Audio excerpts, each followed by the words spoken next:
Have you ever thought that attractiveness fades as we age? What if I told you that's completely wrong, and in fact, you might be more irresistible now than ever before?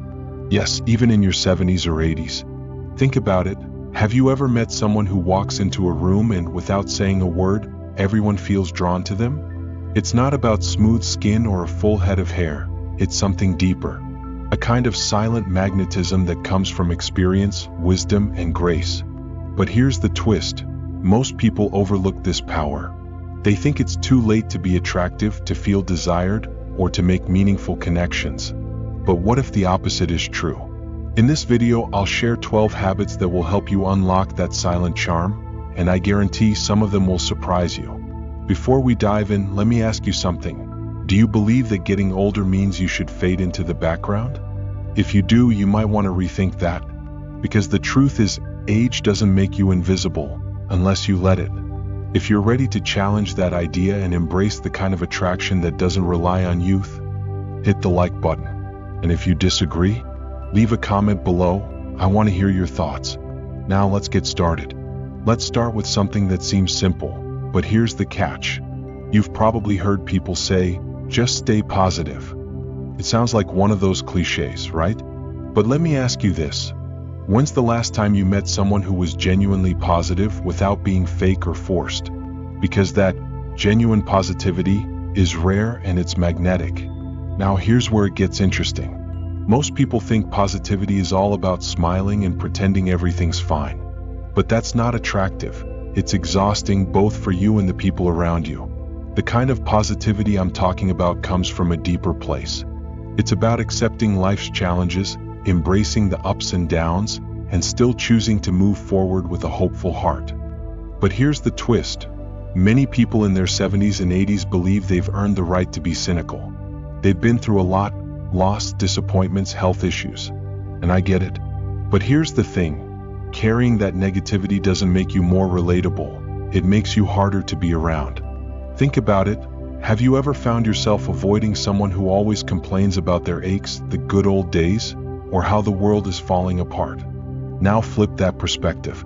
Do you want to be that person? Let me tell you a story about Frank, a man I met at a community event. Frank was 78, had lost his wife a few years prior, and his health wasn't perfect. But the moment he entered the room, it felt like the sun came up. He greeted everyone with a warm smile, shared stories that made people laugh, and genuinely listened when others spoke. He didn't pretend his life was perfect. He shared his struggles, but with a lightness and grace that made people feel hopeful. Here's what blew my mind. When I asked Frank his secret, he said, I realized one day that no one's coming to rescue me from my own attitude. So I decided to rescue myself. That stuck with me. Frank wasn't naturally cheerful. He chose to be positive. And that choice made him one of the most attractive people in the room, without saying a word. Now let's take this a step further. Think about Betty White. She wasn't adored just because she was funny. People loved her because she radiated joy, even into her 90s. She didn't hide her age and she didn't act like everything was perfect. She embraced life with humor and warmth. And that's the kind of positivity that draws people in. But here's a question for you. Do you think it's too late to change your outlook? I've heard people say, I've been this way for 70 years, why change now? But let me challenge that. Imagine if Frank had thought that way. He could have spent his days isolated, stuck in bitterness. Instead, he became the heart of his community, surrounded by people who genuinely wanted to be around him. And it's not just anecdotal. Studies show that older adults with a positive mindset not only live longer but experience better health and stronger relationships. Positivity isn't just about attracting others, it's about attracting joy into your own life. But let's stir the pot a little. Some people argue that being overly positive ignores real problems. Do you agree? Or do you believe positivity can coexist with acknowledging life's challenges? Drop your thoughts in the comments. I want to hear both sides of this. And here's a small challenge. Tomorrow, greet someone with a genuine smile and see what happens. You might be surprised at how powerful that small act can be. Ready for the next habit? It's something so simple but wildly misunderstood, and it might just flip everything you think about communication on its head.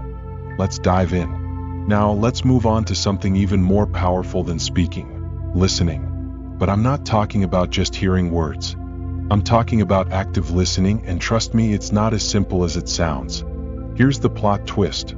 Most people think being a good conversationalist means knowing what to say. But the truth is more about knowing how to listen. In fact, you could say nothing at all, and people will still walk away thinking you're the most interesting person in the room, simply because you made them feel heard. But here's where it gets tricky. A lot of us think we're good listeners. We nod, we make the occasional aha, and we wait for our turn to talk. But that's not active listening, that's just waiting for your turn. Real listening means being fully present without thinking about what you're going to say next or drifting off to your own thoughts. Let me give you an example. I once met Margaret, a retired teacher in her late 70s. She had this incredible ability to make you feel like you were the only person in the room when you talked to her. She didn't interrupt. She didn't jump in with her own stories. She leaned in, made eye contact, and asked thoughtful questions. And here's the thing, people flocked to her. Not because she had the most exciting stories, but because she made people feel valued. Now, here's the controversial part. Some people believe that as we get older, we've earned the right to dominate conversations. After all, we have so much wisdom and life experience, right? But here's the truth. Nobody likes being talked at. They want to be talked with. And when you practice active listening, you create a space where people feel comfortable opening up. That's where real connections happen. And let's be honest, have you ever been in a conversation where someone keeps cutting you off, or they're just waiting to tell their story? It's frustrating, right?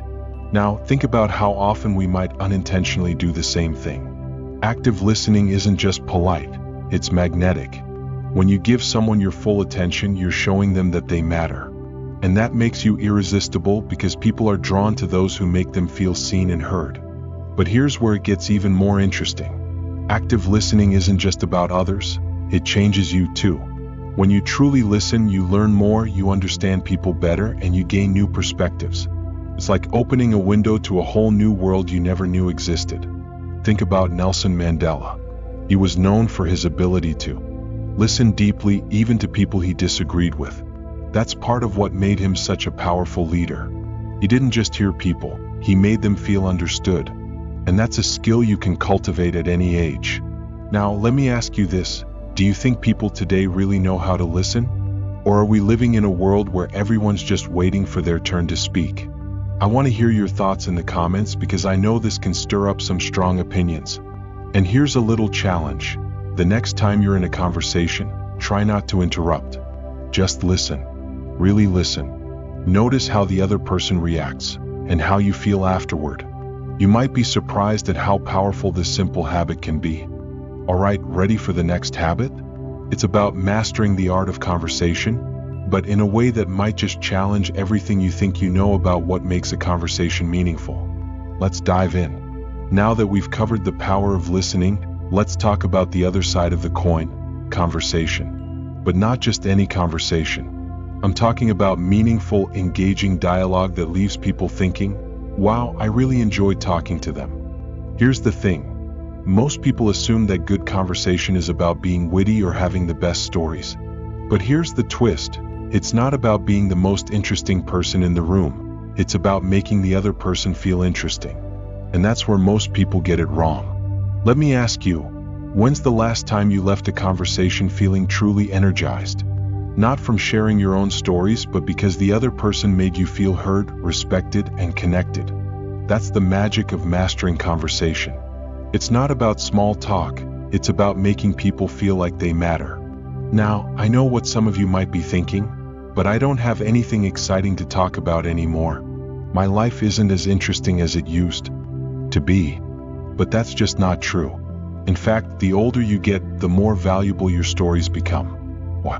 Because they're filled with wisdom and life lessons that younger generations crave, even if they don't realize it yet. Let me tell you about Joe, a retired mechanic in his early 80s. Joe could have spent his time talking about the same old things, his work, his past, or how things were better back in the day. But instead, Joe had this incredible ability to connect with people of all ages by sharing stories that mattered. He didn't just talk about fixing cars. He talked about the lessons he learned while fixing them, like patience, resilience, and the satisfaction of solving problems. And because of that, people, especially younger folks, were drawn to him. But here's where it gets controversial. Many people think they need to dominate a conversation to be memorable. They feel the need to prove they're interesting. But let me tell you something. Talking too much doesn't make you memorable, it makes you forgettable. The best conversationalists are the ones who know when to speak and when to listen. And here's a little secret.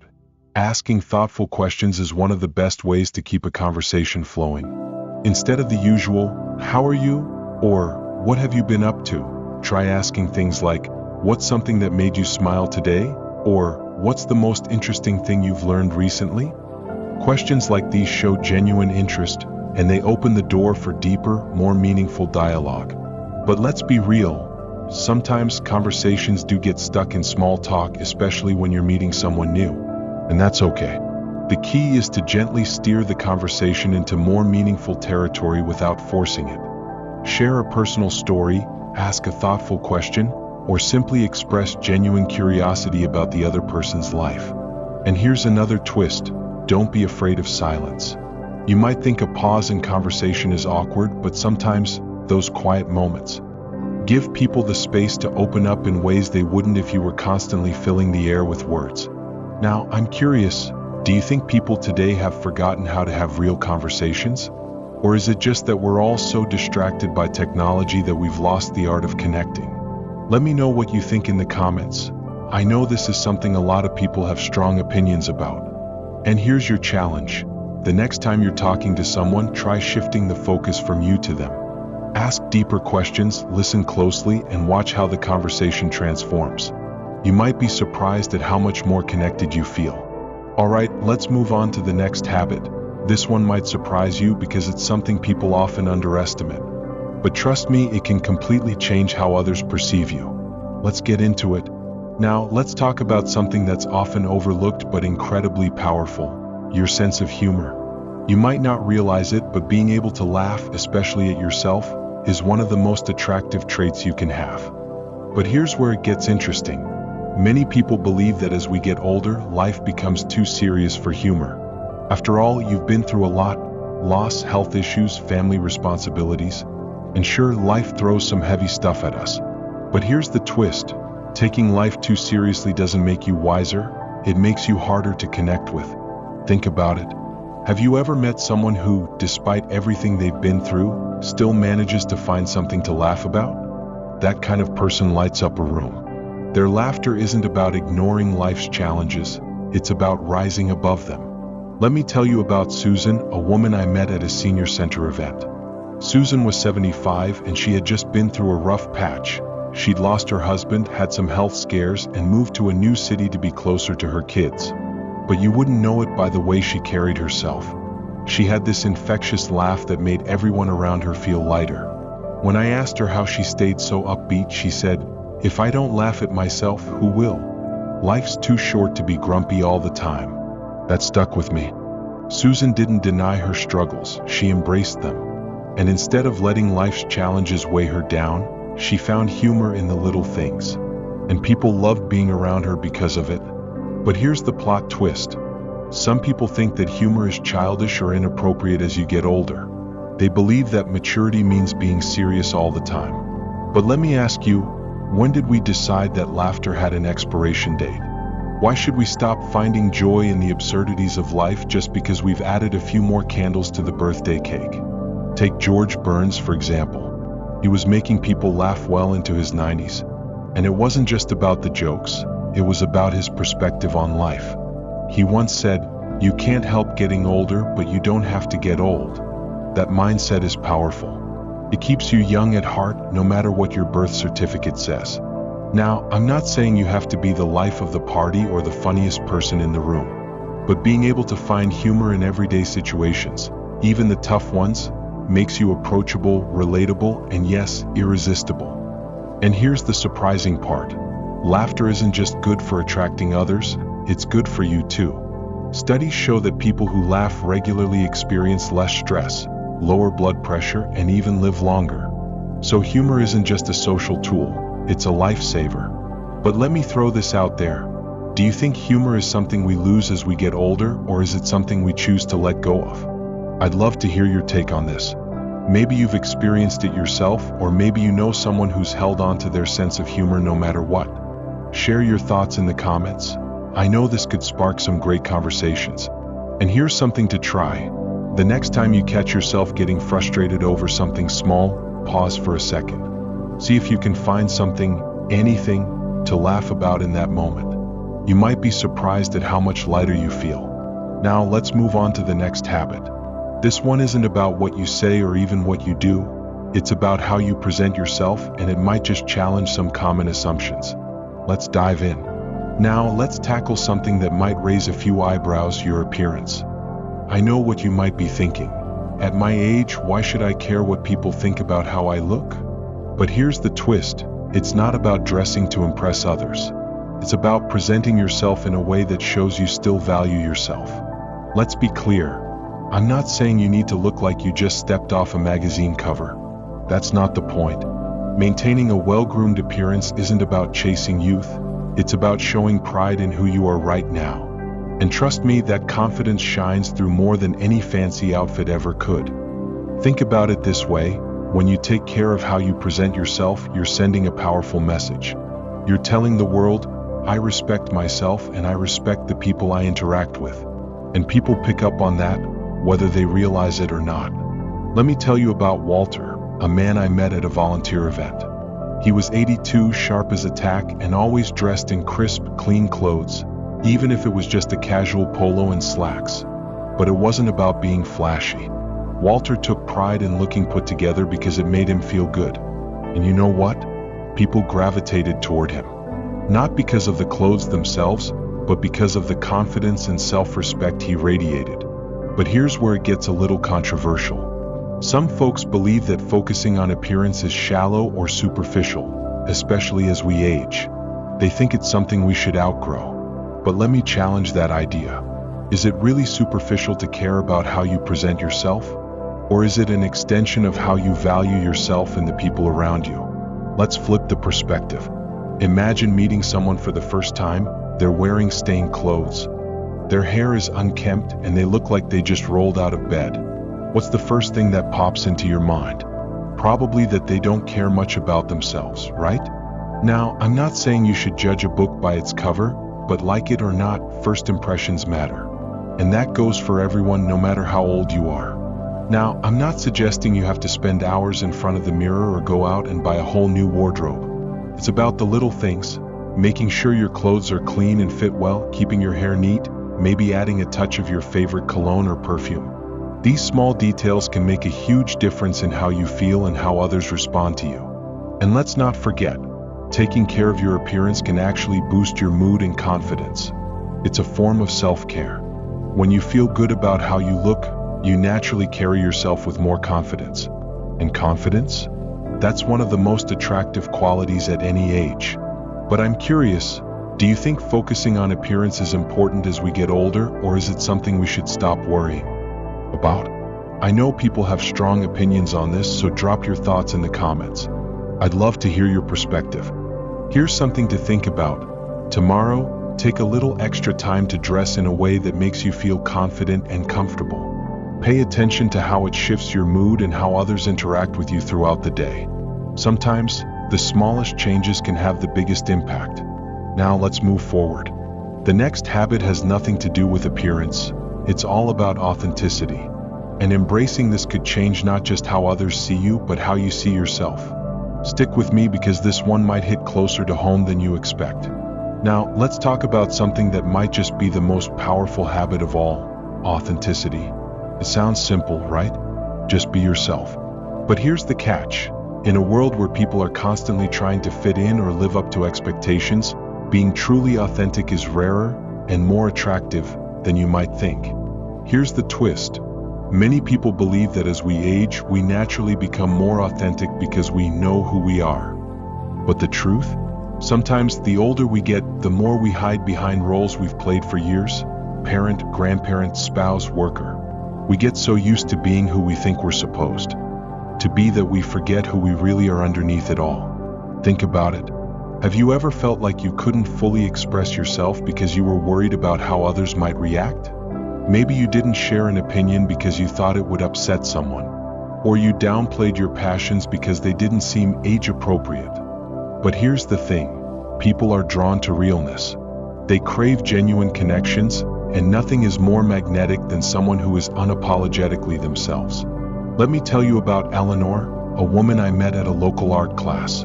She was 76, and she had spent most of her life doing what was expected, raising kids, supporting her husband's career, volunteering at her church. But after her husband passed and her kids moved away, Eleanor realized she had spent so much time being there for everyone else that she didn't even know what she loved anymore. So she signed up for that art class, even though she'd never painted a day in her life. And you know what? She loved it. She found a whole new side of herself she'd been hiding for years. And what happened next? People noticed. They saw this spark in her, this confidence that came from finally embracing who she really was. Eleanor wasn't trying to impress anyone. She was just being authentically herself. And that's what made her so captivating. But here's the controversial part. Some people think that being authentic means saying whatever you want, whenever you want, without caring how it affects others. But that's not authenticity, that's just being inconsiderate. True authenticity comes with self-awareness and respect. It's about expressing your true self while remaining open to others' perspectives. And here's something even deeper. Authenticity isn't just about being honest with others, it's about being honest with yourself. Are you living a life that feels true to who you are, or are you still holding on to expectations that no longer fit? Sometimes, the hardest part of authenticity is facing the parts of ourselves we've been ignoring. But here's the good news. It's never too late to reconnect with your authentic self. Whether you're 50, 70, or 90, you have the power to show up as you. And when you do, you'll attract people who love you for exactly who you are, not for who you're trying to be. Now, let me ask you this. Have you ever felt like you were holding back parts of yourself? Or maybe you've already embraced your authenticity and seen how it's changed your relationships. I'd love to hear your story in the comments. Sharing your experiences might just inspire someone else to do the same. Here's a challenge for you. This week, do one thing that feels completely true to who you are, whether it's expressing an opinion, trying something new, or reconnecting with an old passion. Notice how it feels to live in that space of authenticity. It might surprise you how freeing and attractive it can be. Next, we're going to talk about something that ties beautifully into authenticity. It's about embracing every chapter of your life, including the one you're in right now. And trust me, this next habit could shift the way you see aging altogether. Let's get into it. Now that we've talked about authenticity, let's dive into something that's closely connected, embracing your age. This one can be a bit tricky because society has done a pretty good job of making us think that getting older is something to fear or hide. But here's the twist. What if aging isn't something to resist, but something to celebrate? Let's be honest, every wrinkle, every gray hair tells a story. It's a reflection of the life you've lived, the challenges you've overcome, and the wisdom you've gained. But here's the problem. Too many people see aging as a loss. They focus on what they can't do anymore or how they don't look like they used to. But what if you flipped that mindset and started seeing aging as gaining something instead?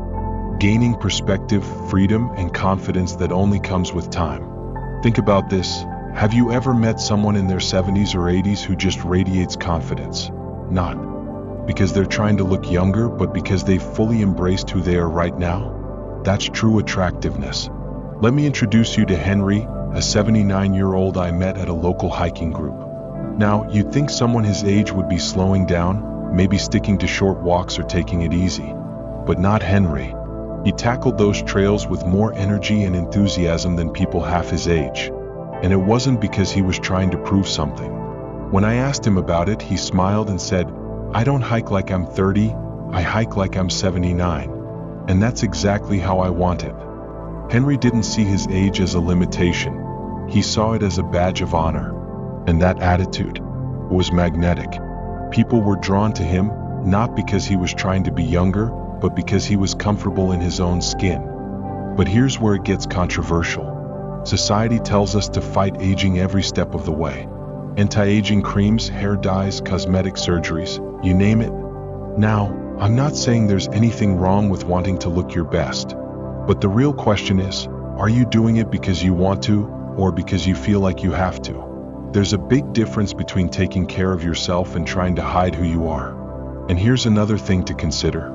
When you embrace your age, you give permission for others to do the same. You become a role model, not just for your peers, but for younger generations who are terrified of getting older because they've been taught it's something to dread. Imagine how powerful that is, to show people that life doesn't stop being beautiful at 50, 60, or even 80.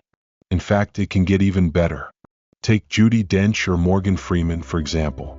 They didn't let aging slow them down or define them negatively. They embraced their years, their wisdom, and their life experience, and people admire them not despite their age but because of it. So let me ask you this, do you feel like you've embraced your age, or are you still trying to hold on to the past? Maybe it's a bit of both, and that's okay. The important thing is recognizing that you're not defined by a number. You're defined by how you live, how you love, and how you show up in the world. Here's a little challenge.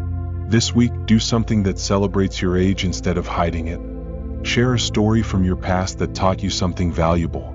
Wear those gray hairs with pride. Or, like Henry, find a way to engage in something you love. Not the way you did at 30, but in a way that feels right for you now.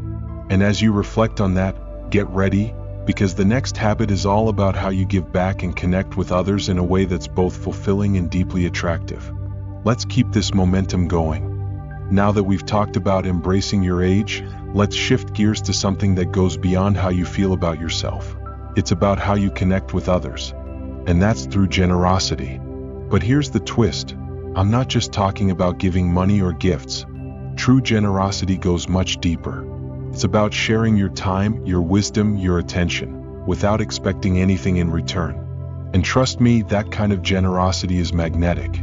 But here's where it gets interesting. A lot of people think generosity is something you do when you have extra time, extra money, extra energy. But the truth? The most generous people I've ever met didn't give because they had more. They gave because they wanted to. And that's what made them so unforgettable. Let me tell you about Martha, an 81-year-old woman I met at a community garden. She wasn't wealthy and her health wasn't perfect, but she gave something even more valuable than money, her time and attention.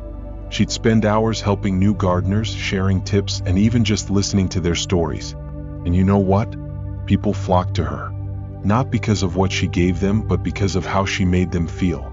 She made people feel seen, valued, and supported. And that's the kind of generosity that sticks with you. But here's the controversial part. Some people believe that after a certain age, you've done your part, and it's time to focus on yourself. And while self-care is important, shutting yourself off from giving can actually make you feel less fulfilled. Generosity isn't just about helping others, it's about staying connected to the world around you. It's about feeling like you're still making a difference no matter how big or small. And here's the thing, generosity doesn't have to be grand.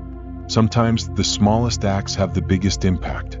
A kind word, a listening ear, a bit of advice to someone who's struggling. These simple gestures can brighten someone's day more than you realize.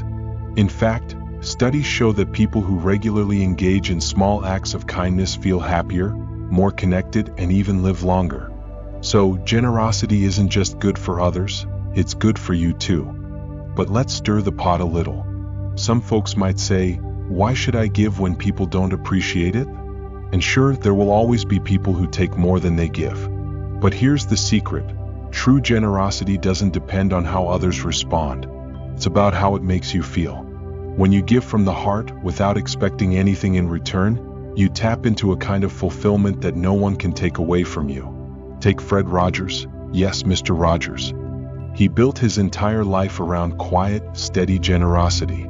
He wasn't flashy, he didn't demand recognition, but he touched millions of lives simply by being kind, thoughtful, and giving of his time and attention. That's the kind of legacy generosity can leave behind. Now, I'm curious, how do you view generosity? Is it something you've embraced fully, or do you feel like it's harder to give as you get older? Maybe you've experienced how giving can actually fill your cup in ways you didn't expect. Share your thoughts in the comments. I'd love to hear your perspective. Here's your challenge for the week. Find one small way to be generous each day. Maybe it's calling a friend you haven't spoken to in a while, offering advice to someone who needs it, or even just giving a sincere compliment to a stranger. Notice how those small acts make you feel and how they ripple out to those around you. Up next, we're going to talk about a habit that might surprise you. It's about something we often overlook but is absolutely essential if you want to create lasting, meaningful connections. Get ready for this one. It might just shift the way you see your relationships entirely. Now that we've explored generosity, let's move into a habit that's just as powerful but often underestimated: patience and understanding. You might think patience is just about waiting in line without getting annoyed, but it's so much deeper than that. Patience is a form of quiet strength, and when paired with understanding, it becomes one of the most attractive qualities a person can have. Here's the twist. Many people assume that as we get older, we naturally become more patient because we've seen it all. But the truth? Sometimes the opposite happens. After years of experiences, it's easy to become less tolerant, more set in our ways, and quicker to judge. We've built our beliefs, our routines, and it can be frustrating when others don't see the world the way we do. But here's the thing. Real patience isn't about simply tolerating others. It's about embracing the fact that everyone is on their own journey, and they're not always going to move at your pace or think the way you do.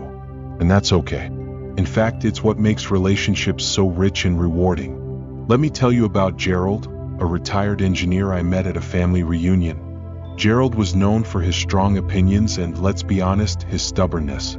But something changed when his granddaughter, Lily, came out to him as part of the LGBTQ+ community. At first, Gerald didn't understand. It wasn't how he was raised, and it didn't fit with what he thought he knew. But instead of shutting her down, he listened. He asked questions not to challenge her, but to understand her. And over time, not only did their relationship grow stronger, but Gerald became an advocate for others in Lily's position. His patience and willingness to learn transformed not just his family dynamic but his own outlook on life. That's the kind of patience and understanding we're talking about here. It's not just about waiting your turn to speak or letting things slide. It's about being open to perspectives that challenge your own and recognizing that growth doesn't stop, no matter how old we are. But here's the controversial part. Some people believe that once you've reached a certain age, you've earned the right to stop adapting. That the world should adjust to you, not the other way around. But let me challenge that idea. Isn't growth what keeps us feeling alive? When you stay curious, open-minded, and patient with others, you don't just make deeper connections, you continue to evolve yourself. And patience isn't just about big life lessons. It shows up in the little things too. Like waiting for someone to finish their story without interrupting, even if you think you know where it's going. Or giving a family member space to make mistakes without jumping in with advice unless they ask for it. These small moments of patience create trust, and that trust is what deepens relationships. Take Nelson Mandela, for example.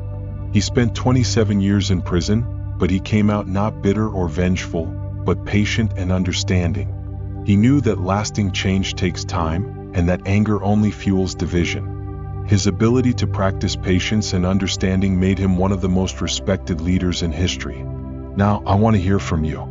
Do you think patience comes naturally with age, or is it something we have to consciously work on? Have you had a moment in your life where choosing patience made a huge difference in your relationships? Share your thoughts in the comments. I know this is something many people have experienced in different ways. Here's a challenge for you. This week, when you feel yourself getting frustrated, whether it's with a slow driver, a family member who doesn't get it, or even yourself, pause. Take a breath. Ask yourself, what if I approach this with understanding instead of frustration? Notice how that shift in mindset changes not just the situation but how you feel too. And now, as we move forward, get ready for a habit that brings everything we've talked about together. It's about living with intention and finding a sense of purpose that makes you irresistible, not just to others but to yourself. Let's keep going. So far, we've explored habits that help you connect with others, but now let's turn inward. Let's talk about something that doesn't just make you attractive to the people around you, but gives you a reason to wake up every morning feeling fulfilled, living with purpose. Now, here's where it might surprise you. A lot of people think that finding a purpose is something you do when you're young. You choose a career, start a family, set goals. But what happens when you retire? When the kids are grown? When the big milestones are behind you? That's where many people get stuck. They feel like their purpose has come and gone. But here's the twist. Purpose doesn't retire when you do. In fact, some of the most meaningful chapters of your life can begin after you think you've done it all. Think of it this way. Purpose isn't just about having a job or a big project to work on. It's about feeling connected to something bigger than yourself. Whether that's your family, your community, a cause you care about, or even personal growth. When you live with purpose, it shows in everything you do. You walk differently, you speak with more passion, and people can feel that energy. It's one of the most attractive qualities a person can have. Let me tell you about Dorothy, a woman I met at a storytelling workshop. Dorothy was 84 and she'd spent most of her life as a school teacher. After retiring, she felt lost, like the most important part of her life was behind her. But then one day she decided to start sharing her stories, not just with her family but with her entire community. She began volunteering at local schools, reading to kids, and even started a blog to share her life experiences. Suddenly, Dorothy wasn't just living, she was thriving. And you know what? People couldn't get enough of her. She had this spark that made everyone around her feel inspired. But here's the thing, living with purpose doesn't have to be something grand or world-changing. It can be as simple as nurturing your relationships, learning something new, or dedicating time to a hobby that brings you joy. The key is that it's meaningful to you. Now here's where some people might push back. You might be thinking, but I've already done everything I set out to do. What's left? And that's exactly the mindset that can hold you back. Purpose isn't a destination, it's a journey. And that journey doesn't end until you decide it does. And here's the science behind it. Studies show that people who maintain a sense of purpose as they age are not only happier but healthier. They have lower rates of depression, better cognitive function, and even live longer. So, finding your purpose isn't just about feeling good, it's about living well. Think about people like Grandma Moses, who didn't start painting until she was in her 70s, and became a world-renowned artist afterward. Or Colonel Sanders, who founded KFC at 65. These people didn't stop when society told them to. They kept going because they had a sense of purpose that lit them up from the inside out. Now, I want to hear from you. Have you found a new purpose in this stage of your life? Or are you still searching for something that excites you? Maybe you've discovered that purpose can come from the most unexpected places. Share your story in the comments. You never know who you might inspire. Here's a small challenge. This week, take some time to reflect on what brings you joy and fulfillment. It could be something you've been putting off or a passion you've forgotten about. Once you find it, take one small step toward it. You'll be amazed at how even the smallest actions can reignite your sense of purpose. Now, let's move on to the next habit, one that's all about finding joy in the everyday moments we often overlook. Trust me, this one's a game changer. Let's keep going. Let's shift gears a bit. We've talked about purpose and big picture fulfillment, but sometimes the real magic isn't in the big moments. It's in the small, everyday ones we often overlook. So, let's talk about the habit of appreciating the simple things. Here's something to consider. In a world that's constantly pushing us to do more, achieve more, and chase the next big thing, we often forget that happiness doesn't always come from big milestones. Sometimes the deepest joy comes from the simplest moments. A warm cup of coffee in the morning, the sound of rain tapping on the window, or a quiet conversation with someone you love. But here's the twist. Many people think appreciating the little things is just some feel-good advice. Stop and smell the roses, they say. But the truth? It's not just a nice idea, it's a powerful mindset shift. When you train yourself to notice and savor the small joys, you start to see beauty everywhere. And that shift doesn't just make you happier, it makes you more attractive to others. Why? Because people are drawn to those who radiate contentment and gratitude. It's calming, grounding, and incredibly magnetic. Let me tell you about Raymond, a man I met at a local cafe. Raymond was 85, and every morning without fail, he'd sit at the same table by the window with a cup of tea and a newspaper. But it wasn't just his routine that stood out, it was the way he savored it. He'd take a deep breath before every sip, pause to watch the birds outside, and smile at every person who walked by. One day, I asked him why he seemed so at peace, and he said, "I spent most of my life rushing. Now, I take my time and enjoy the little things I used to ignore." That's the kind of mindset that transforms not just how you see the world, but how the world sees you. When you appreciate the simple things, you start to slow down, and in that slowing down, you connect more deeply with yourself and the people around you. But here's where it gets tricky. We live in a world that celebrates busyness. If you're not constantly doing something important, it can feel like you're falling behind. But here's the question: important to who? What if the most important moments are the ones that don't look like much on the outside, but fill your heart in ways that big achievements never could? Take Fred Rogers. Yes, Mr. Rogers again. He was famous for his ability to find beauty in the ordinary. He once said, "It's not so much what we have in this life that matters. It's what we do with what we have." His quiet appreciation for the simple things made him one of the most beloved figures in television history. So, how do you start appreciating the simple things? It begins with mindfulness. That doesn't mean you have to meditate or do yoga unless you want to. It just means paying attention. When you're drinking your morning coffee, really taste it. When you're out for a walk, notice the colors of the leaves, the sound of the wind, the feel of the ground beneath your feet. These small moments ground you in the present, and that presence is what people are naturally drawn to. Now, I'd love to know, do you find joy in the little things, or do you sometimes get caught up in life's bigger distractions? Maybe you found a way to slow down and appreciate what's right in front of you. Share your thoughts in the comments. I'm sure your insights could help someone else do the same. Here's a simple challenge. Tomorrow, pick one small thing you usually overlook. Whether it's the first sip of your favorite drink, the feel of the sun on your skin, or a quick chat with a friend, and really savor it. See how it changes your mood and outlook for the rest of the day. Now, for our final habit, we're going to tie everything together. It's about becoming the kind of person who inspires others, not through words, but through the example you set. This is where it all comes full circle. Let's dive in. Now that we've covered how to find joy in the little things, let's wrap it all up with one of the most powerful habits of all, being a role model. But here's the surprising part. You don't need to be famous or have a big platform to inspire others. In fact, sometimes the most impactful role models are the quiet, everyday people who lead by example in their own lives. Here's the twist. A lot of people think that being a role model is something reserved for teachers, leaders, or public figures. But the truth? Every single one of us is a role model to someone, whether we realize it or not. Your friends, your family, even strangers are watching how you navigate life.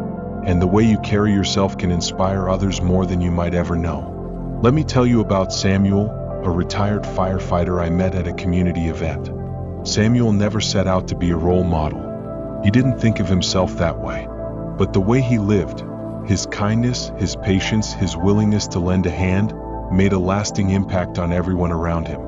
His grandchildren didn't just look up to him because of the stories he told about his career, they admired him because of how he treated people in his everyday life. Whether it was offering a warm smile to a stranger or patiently teaching his neighbor how to fix a leaky faucet, Samuel led by example. And that kind of quiet leadership?